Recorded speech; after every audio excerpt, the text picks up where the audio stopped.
Hari ini adalah pertemuan terkait dengan grup ataupun anggota dari para produsen minyak. Dan tentunya ini akan menjadi sorotan karena kita sempat melihat kenaikan yang gagal untuk tembus level 71 US dollar.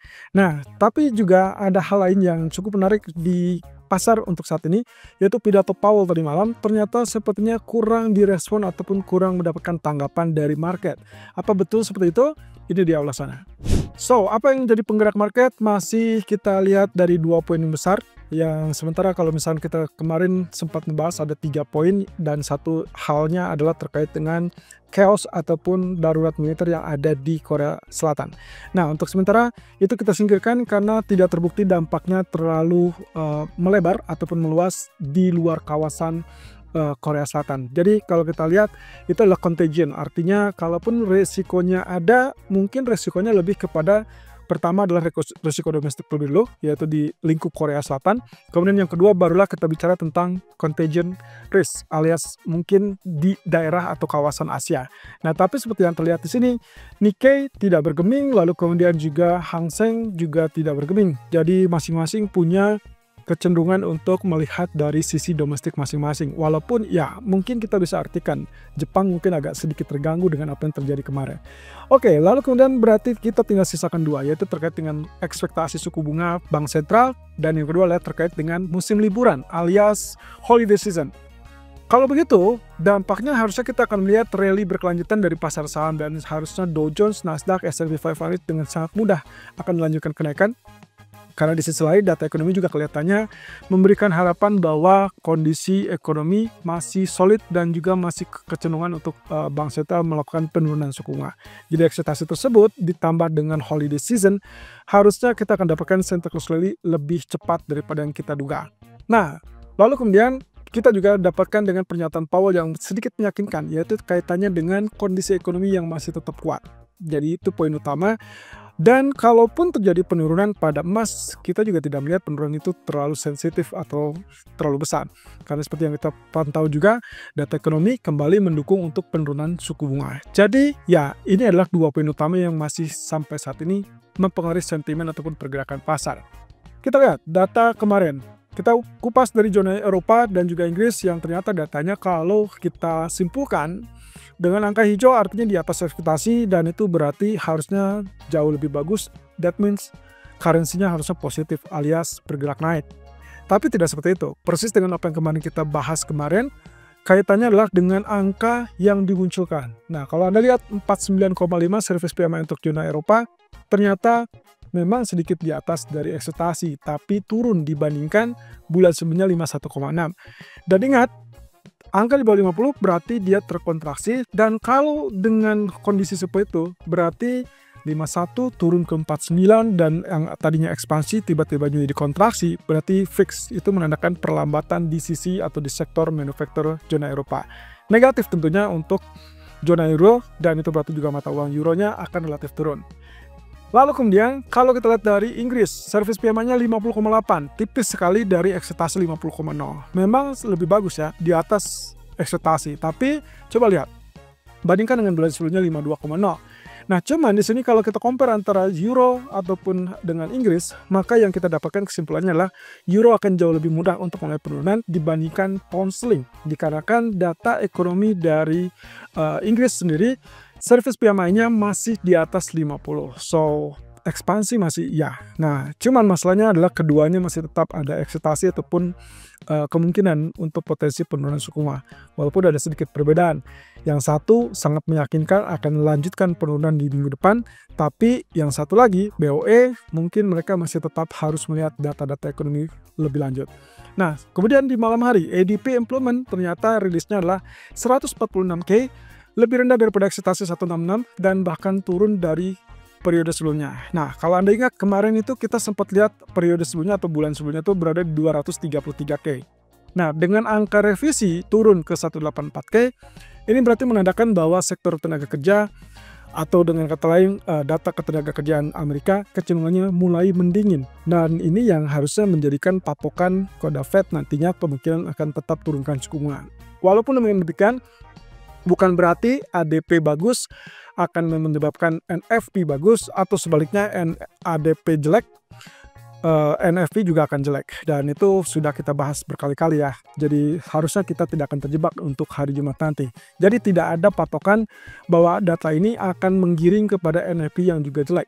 Kita masih belum bisa memastikan itu. Itu sebabnya kenapa sentimennya atau pergerakannya atau reaksi marketnya kecenderungannya terbatas. Kalau Anda lihat waktu data tersebut dimunculkan, emas memang mengalami kenaikan sampai zona 2657. Tapi apa yang terjadi berikutnya, dia tidak bergerak naik lebih lanjut.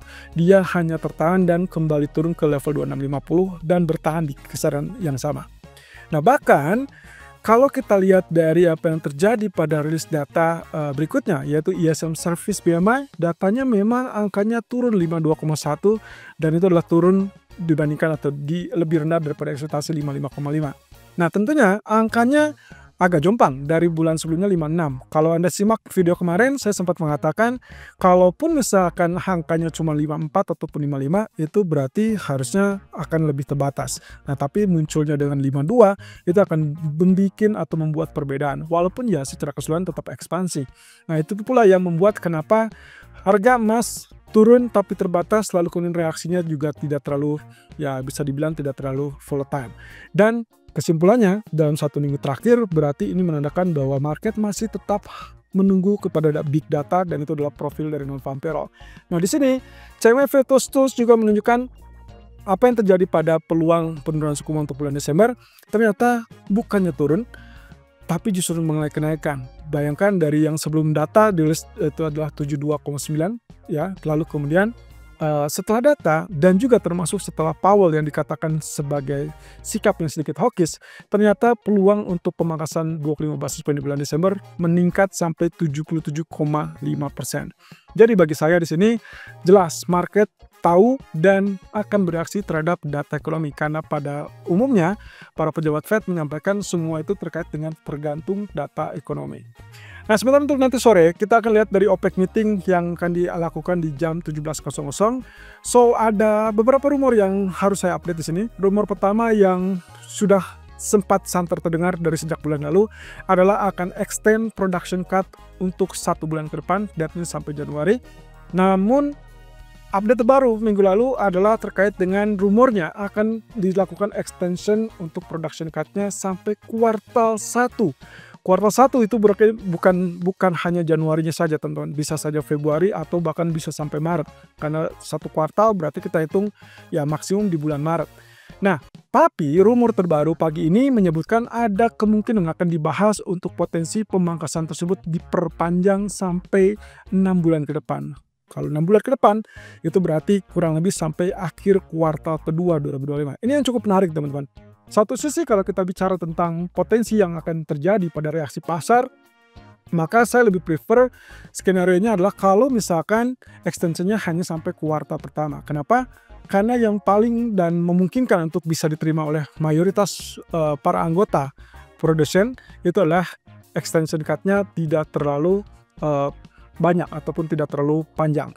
Jadi dalam hal ini yang akan berdampak positif kalau cuman di extend production cut-nya sampai kuartal pertama atau at least 1 atau 2 bulan ke depan. Nah, kalau misalkan ternyata yang dipilih adalah extension 6 bulan ke depan, ini bisa positif bisa negatif. Tentunya yang harus dilihat adalah reaksi ataupun respon dari para anggotanya. Kalau mayoritas lebih kecenderungannya keberatan, walaupun diputuskan dengan 6 bulan, maka ini akan menjadi kekecewaan dan dia dikhawatirkan adalah perbedaan itu akan mengakibatkan ya mungkin akan ada perbedaan dari segi siapa yang nurut ataupun yang mengikuti dari aturan tersebut atau kesepakatan tersebut dan siapa negara yang tidak atau justru melanggar. Yang dikhawatirkan adalah yang melanggar ini akan lebih banyak sehingga nantinya kalau itu yang terjadi itu akan mengakibatkan pergesekan dengan Arab Saudi yang notabene dikenal sebagai negara eksportir minyak yang paling besar di antara negara-negara tersebut. Dan itu nantinya akan ada aksi balasan dari Arab Saudi yang akhirnya membiarkan market float begitu saja dan mungkin dia akan mencoba untuk production cut-nya justru akan dihentikan lalu kemudian dia akan memompa lebih banyak minyak di pasar sehingga membuatkan harga minyak mengalami penurunan. Ini persis dengan yang terjadi beberapa tahun yang lalu waktu kita sempat melihat angka crude oil turun di bawah level $40 per barel. Wow, ini cukup menarik. Jadi kita perlu melihat nanti sore apa yang akan diputuskan dan bagaimana reaksi dari para anggota produsen tersebut. Nah, sementara itu dari geopolitik kabarnya Donald Trump menginginkan gencatan senjata segera di jalur Gaza, dan itu berarti tekanan untuk mendorong kesepakatan gencatan senjata antara Israel dan Hamas untuk lebih cepat. Dan targetnya adalah sebelum dia dilantik. Jadi tidak ingin ada penundaan. Ya kita tinggal tunggu saja teman-teman. Satu sisi inilah kabar bagus ya, karena artinya gencatan senjata berarti tambahan dari apa yang terjadi sebelumnya, proses Israel-Libanon. Nah ini berarti akan ada ya mungkin ketegangan geopolitiknya reda, kemudian ya kita bisa katakan bahwa ini juga mengurangi tingkat permintaan terhadap safe haven. Tapi masalahnya adalah tinggal satu lagi nih teman-teman. Sampai saat ini saya belum mendapatkan informasi apa yang akan terjadi ataupun perkembangan lebih lanjut terkait dengan konflik Rusia-Ukraina. Apakah di situ Amerika akan ikut serta untuk mendamaikan atau justru mereka akan kelabakan? Sampai sejauh ini yang informasi saya dapat adalah Rusia, dalam hal ini adalah Presiden Vladimir Putin, menyangka atau bahkan menolak bahwa dia sudah melakukan percakapan atau komunikasi dengan Donald Trump. So kita tinggal tunggu ke depan. Yang jelas gencatan senjata ini satu kabar bagus, tapi di sisi lain kita juga punya kabar yang mengganjal, yaitu terkait dengan Rusia Ukraina. Nah di sisi lain dari Jepang menjelang rilis data average earnings besok ya, atau tingkat upah untuk besok, ternyata ada keraguan dari Nakamura, pejabat BOJ, melihat terkait dengan pertumbuhan upah yang bisa berlanjut apa tidak. Nah, dari sisi pribadi, Nakamura berpendapat sepertinya agak meragukan untuk melihat pertumbuhan upah tersebut bisa berlanjut. Kenapa ini jadi penting, teman-teman? Ya, seperti yang kita ketahui bersama, Katsuo Ueda, Gubernur BOJ, menginginkan syarat untuk menaikkan suku bunga berikutnya adalah disertai dengan kenaikan inflasi yang didukung oleh kenaikan upah. Kenapa kenaikan upah harus berkelanjutan? Karena yang dia lihat adalah tingkat permintaan domestik ataupun belanja domestik ataupun konsumsi domestik. Ini yang akan merubah tatanan ekonomi dari kawasan Jepang tersebut. Kalau ternyata inflasinya naik cuma gara-gara kenaikan harga bahan bakar, itu tidak disukai dan mereka akan wasteless. Mereka akan percuma untuk melakukan yang namanya kenaikan suku bunga. Tapi kalau misalkan inflasi tersebut naik gara-gara permintaan domestik ataupun tingkat konsumsi domestik yang sudah mulai tumbuh diakibatkan dengan kenaikan upah, maka kemungkinan itu yang didukung dan akhirnya punya alasan yang tepat untuk menaikkan suku bunga. Jadi kuncinya di situ. Nah, dalam hal ini, kalau misalkan apa yang disampaikan Nakamura benar, maka hati-hati besok kalau misalkan data ekonomi tersebut ternyata dirilis lebih lemah daripada ekspektasi. Dampaknya tentunya dengan pernyataan yang dovish seperti ini, berarti yen akan melemah terhadap US dollar, dan itu berarti USD Japanese yen ada kecenderungan untuk kembali mengalami kenaikan. Berbeda kalau misalkan pernyataannya hawkish atau besok datanya relatif lebih kuat. Kalau besok ternyata datanya lebih kuat, maka apa yang diragukan oleh Nakamura bisa terbantahkan dan USD Japanese yen akan kembali turun. Oke, data ekonomi untuk hari ini kita akan melihat figur dari PMI Construction dari Inggris di jam 16.30. Perkiraannya adalah turun ke 53,5. Lagi-lagi itulah masih ke ekspansi. Kemudian OPEC meeting di jam 5 dan terakhir adalah initial jobless claim yang diperkirakan naik ke 215K dari 213K. Istimewanya teman-teman, ini kalau kita lihat dari sejak beberapa bulan terakhir, Anda bisa perhatikan level tertinggi dari pasar tenaga kerja ataupun klaim tenaga kerja ini, klaim pengangguran, itulah di bulan Oktober 2024, tanggal 10, rilis datanya 258K. Lalu kemudian setelah itu sampai ke bulan Desember, Anda bisa lihat angkanya cenderung turun sampai ke 213K. So, yang saya ingin tekankan di sini teman-teman, saya tidak akan kaget kalau misalkan data nanti malam muncul di 210 atau di data 200 ribuan, ya 205 atau 200. Bagi saya itu berarti strong dollar, tapi akan sangat mengejutkan kalau datanya bisa kembali di atas 225K. Dan saya rasa itu yang akan dibutuhkan untuk Fed bertindaklanjuti terkait dengan pasar tenaga kerja. Jadi hati-hati nanti malam kalau angkanya cuma kisaran 213 atau 210 atau bahkan 215 sekalipun, kelihatannya market tidak akan terlalu bergeming dan range area akan tetap terbatas sehingga market akan kecenderungannya tetap menunggu non-farm payroll besok.